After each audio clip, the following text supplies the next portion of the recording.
Hello, Hare Krishna, welcome back to our channel.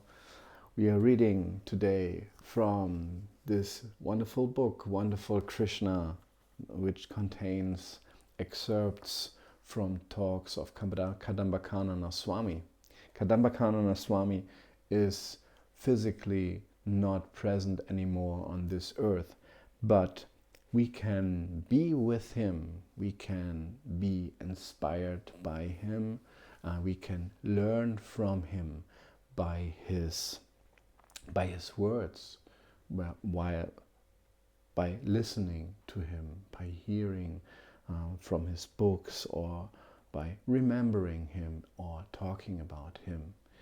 In the same way, we can be with Krishna, with the Supreme Person, with God, by hearing about God, by talking about him, by remembering his pastimes. And therefore, I am glad that we have this opportunity to read from this book, Wonderful Krishna, from Kadamba Kanana Swami, about Krishna. Today we are reading about the mystery of his birth, about Krishna's birth. Lord Krishna, the Supreme Personality of Godhead, appears in this world and apparently takes birth.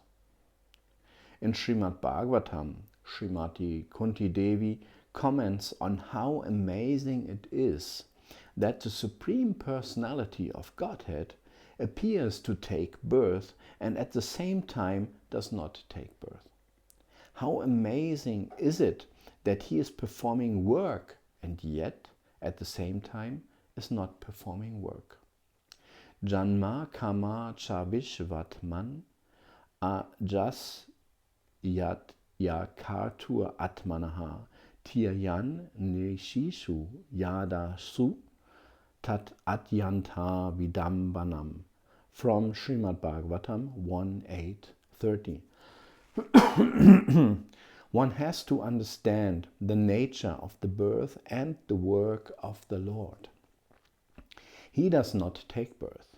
He appears like the sun from one universe to another again and again. I want to read that again.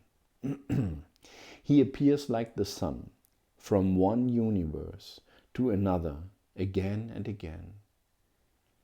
The Supreme Personality of Godhead never ceases to exist for a moment.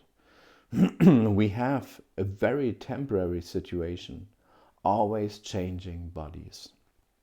So it appears to us that when Krishna comes into this world, he is also subjected to the changing of bodies. Krishna is described at one point as a small baby, and as children do, Krishna was speaking in a childlike way. Then Krishna and Balaram grew up to be young boys.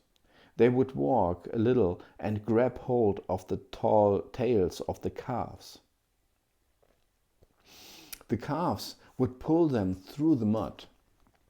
They were sliding on the backs of the calves, and everyone was watching. The kids liked it and the people liked it. When Krishna grew up a little more, he became a thief who spent his time stealing very expertly. Krishna distributed the milk and yogurt which he stole to the monkeys. The monkeys in their previous life had done such nice service. How could he ever repay them? We know that when Krishna was in his previous incarnation as Lord Ramachandra, they helped him to fight Ravana and regain Sita. So for this, he repaid the monkeys with butter and yogurt directly from his hand. Just see how the Lord performs his pastimes. So, when we speak of the birth and work of Krishna, we should understand that Krishna does not really take birth, although it appears to be like that.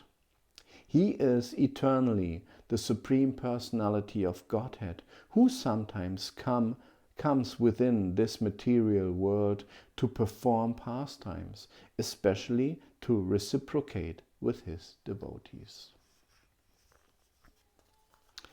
So, we hear about Krishna's appearance. Krishna appeared in his form, in his original form as Krishna, the Supreme Person. God appeared in his original form about 5,000 years ago on the surface of this earth. And he appeared like to take birth. He appeared like a little child and he grew up. But God does not take birth. We hear from Srimad Bhagavatam that the difference between us and God is that we are forced to take birth. It's not our will or our decision.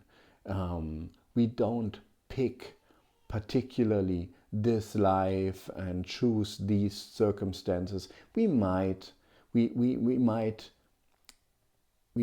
influence these circumstances we take birth in. It might be fitting to our karma and our nature, but we are forced to take birth in this material, temporary manifestation. And Krishna takes birth by his own will. He is not bound by the laws of nature. He is beyond. He is the source of nature.